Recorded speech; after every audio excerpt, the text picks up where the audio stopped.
Fala, meus amigos, como é que vocês estão? Eu sou Deicon Silva e sejam muito bem-vindos a mais um vídeo no canal. Acho que todos nós nos lembramos de como foi o dia 7 de setembro de 2021. Houve uma grande expectativa que o presidente Bolsonaro fizesse alguma coisa, acionasse as Forças Armadas, tomasse alguma atitude mais enérgica, se assim eu posso dizer, mas isso não aconteceu. O que aconteceu foi um banho de água fria quando o presidente Bolsonaro publicou, tornou pública aquela carta que, sinceramente, deixou a gente desesperançoso. A gente tinha grandes expectativas de que algo fosse feito, que os problemas fossem resolvidos, só que isso não aconteceu. Bom, eu fiz vários vídeos sobre o tema na época e falei que o presidente Bolsonaro sabia o que ele fazia, tá? É alguém que já está na vida pública em Brasília há mais de 30 anos. Ele tem mais tempo de Brasília do que eu tenho de vida, eu tenho 32 anos. Então, quem sou eu para questionar o presidente Bolsonaro, para, dizer para ele o que é melhor para o Brasil, o que ele deve fazer? Ele sabe o que faz. Certo?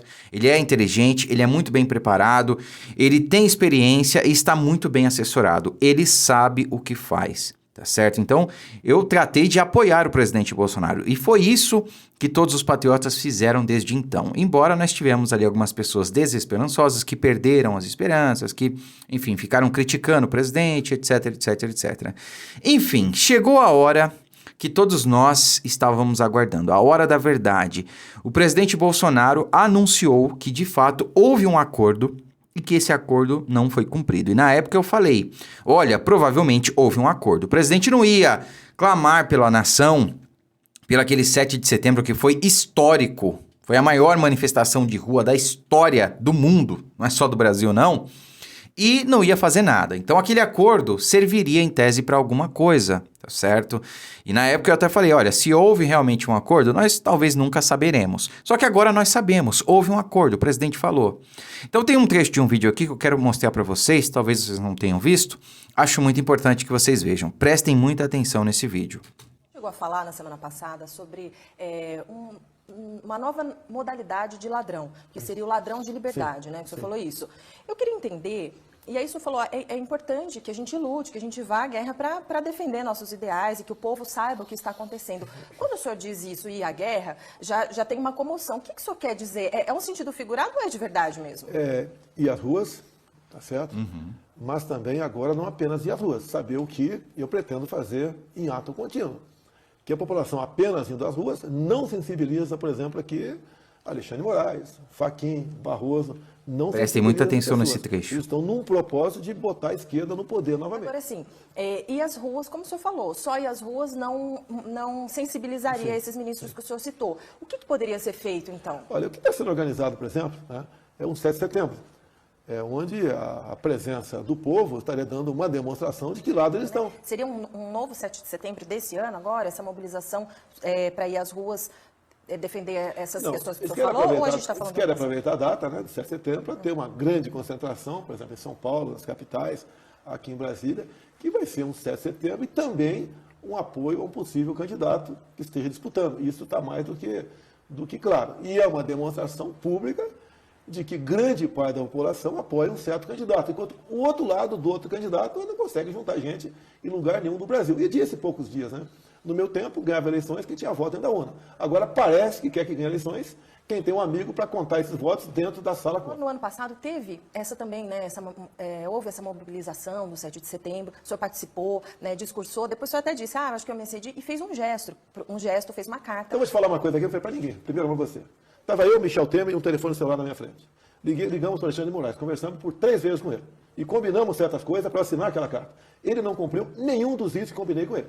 Logicamente, eu não gravei essa conversa, por questão de ética, jamais falei isso, mas eu retiro para você. O senhor Alexandre de Moraes não cumpriu uma só das coisas que nós acertamos naquele momento para assinar aquela carta. Que era o quê? Não vou te falar isso aqui. A carta está pública, nós combinamos ali, são outras questões, para exatamente diminuir a pressão sobre essa perseguição que ele faz até hoje em cima de pessoas que me apoiam. Pois é, meus amigos, vocês viram aí, Tava eu, Michel Temer e um telefone em cima da mesa. E ligamos para o ministro Alexandre de Moraes, onde foi feito ali um acordo, uma conversa, E o que vocês acham que foi colocado nesse acordo? O que o presidente Bolsonaro impôs ali para que fosse cumprido, para ele divulgar aquela carta? Olha, eu tenho as minhas conjecturas aqui. Eu quero saber a sua opinião. Coloque nos comentários. O que você acha que foi acordado ali entre o presidente Bolsonaro e o ministro Alexandre de Moraes? Talvez ali o fim do inquérito das fake news, talvez que o judiciário ou parte dele parasse de fazer interferências no poder legislativo e no poder executivo, ou que, sei lá, os perseguidos políticos, né, apoiadores do presidente Bolsonaro ficassem livres, sei lá, tantas coisas ali que a gente pode conjecturar, a gente podia ficar aqui o dia inteiro falando, né? E talvez todas elas estivessem aí nesse acordo. Mas o fato é que talvez isso sim nós nunca saberemos. Agora, a grande questão é que o presidente Bolsonaro deixou muito claro. Olha, meus amigos, nação brasileira, eu clamei por vocês, vocês vieram, foram às ruas, disseram eu autorizo, e eu ouvi aquilo ali. Só que aquilo ali serviu de base para eu poder chegar no Supremo, no ministro Alexandre de Moraes, e fazer um acordo e tentar resolver da melhor maneira possível, tá certo? Para quem não se lembra, nós estávamos ali no auge da pandemia, não no auge, mas estávamos ainda na pandemia, medidas restritivas, prefeitos e governadores impondo lockdown, fecha tudo e tudo mais, né? Então, era um outro contexto, era um outro momento. Nós não tínhamos a situação lá entre a Rússia e a Ucrânia, que coloca, querendo ou não, a posição do Brasil numa posição favorável. Eu vou chegar nesse ponto, vocês vão entender. Então, era um outro contexto. A saída que o presidente Bolsonaro tentou buscar era muito mais vantajosa. Foi, de fato, a melhor solução, a melhor opção. Só que esse acordo não foi cumprido pela outra parte, segundo o próprio presidente Bolsonaro, né? Então, veja só, se naquele contexto, naquela época, o presidente Bolsonaro tivesse, por exemplo, decretado estado de defesa e depois o artigo 142 para cumprimento do estado de defesa, para avocar de volta as atribuições que foram retiradas do presidente e dadas a prefeitos e governadores, talvez houvesse muitas consequências para o Brasil. E sem esse papinho de que, chega, o Brasil já está ruim, a gente aguenta as consequências. Será que a gente aguenta as consequências?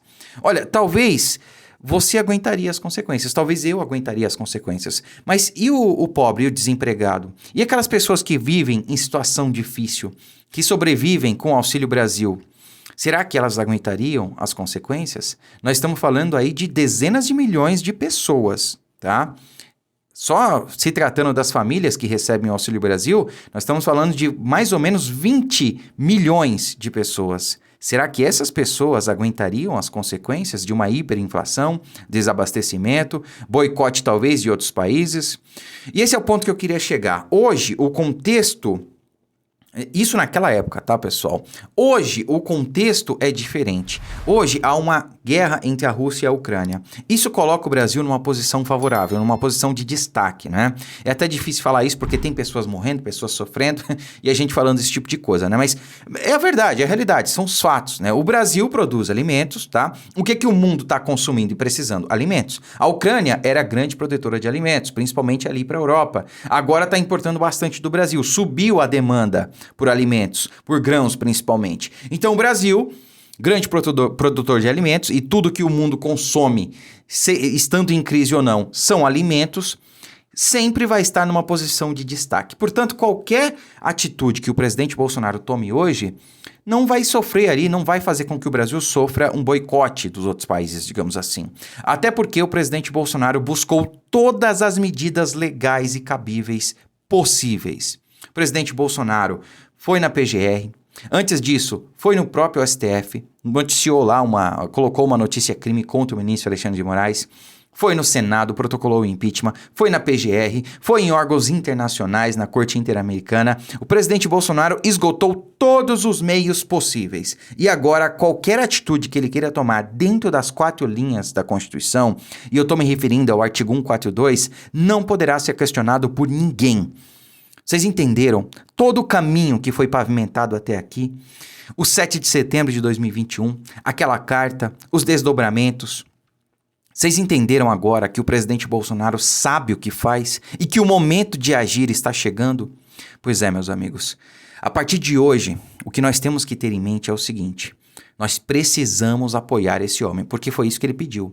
Que o povo apoie ele. Porque na hora que o calo apertar, na hora que ele de fato tomar ali a atitude, a posição, ele vai precisar do povo nas ruas apoiando ele. Sem quebra-quebra, sem tumulto, sem agressão. A gente vai de maneira ordeira, pacífica, como nós sempre fomos. como o povo sempre foi, como a direita sempre foi, mas apoiando o presidente Bolsonaro, com pautas muito claras. Portanto, meus amigos, está chegando a hora, eu tenho certeza. O presidente Bolsonaro sabe o que faz e cabe a nós apoiá-lo, tá? Tire isso da cabeça de que, o 7 de setembro ali de 2021 não deu em nada, agora vai ser a mesma coisa. Não, não vai ser a mesma coisa. Ele já falou, meus amigos, não vai ter mais acordo. Sabe, se teve uma vez, eles não cumpriram a parte deles, como é que você acha que o presidente vai fazer um novo acordo? Não vai. Não tem mais outro acordo. Todo o caminho já foi pavimentado. Já foi esgotado ali todos os meios legais. E todo o sistema se virou contra o presidente Bolsonaro. O Senado ignorou. O próprio STF ignorou. A PGR ignorou. A Corte Interamericana, enfim, não deu em nada. Enfim, ele esgotou todos os meios. Nós precisamos agora apenas dar o suporte que o presidente Bolsonaro precisa.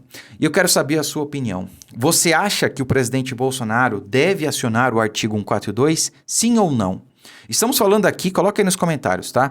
Estamos falando aqui do artigo 142, mas pode ser qualquer outra medida, tá? Como eu falei, ele pode decretar estado de defesa e acionar o artigo 142 para cumprimento do estado de defesa, ou então decretar o artigo 142 para ações pontuais. O que seriam ações pontuais? Por exemplo, o fato do ministro Alexandre de Moraes ter simplesmente ignorado a graça dada a Daniel Silveira e determinado novamente medidas restritivas ao deputado é uma medida pontual, tá? Poderia ser aí acionar o artigo 142 para sanar essa medida pontual. Como isso seria feito? Não sei. Ninguém sabe. Qualquer um que disser para você como isso vai ser feito, vai estar mentindo. Porque isso nunca aconteceu. E não está de maneira clara na Constituição. Nesse livrinho aqui, ó. Eu leio todo dia, tá? Não está claro. Então não tem como saber como isso seria feito. Mas que é possível, é possível. Está escrito aqui. Tá? Então, vamos ficar no aguardo aí dos próximos capítulos. Eu nunca duvidei e nunca perdi as esperanças no presidente Bolsonaro e muito menos nas Forças Armadas. Quando ele diz que nós teremos sim eleições limpas esse ano, nós teremos, meus amigos. E o sistema cada vez mais está percebendo isso e está tomando atitudes arbitrárias porque sabe que não tem escapatória.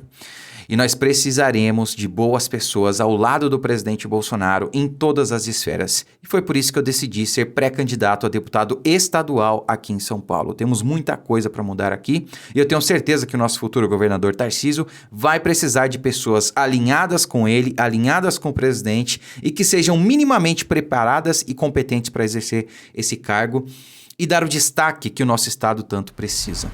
Então é isso, conto com vocês, compartilhem o vídeo, deixem o like e coloquem no comentário a opinião de vocês sobre tudo que vem acontecendo. Fiquem com Deus e até a próxima.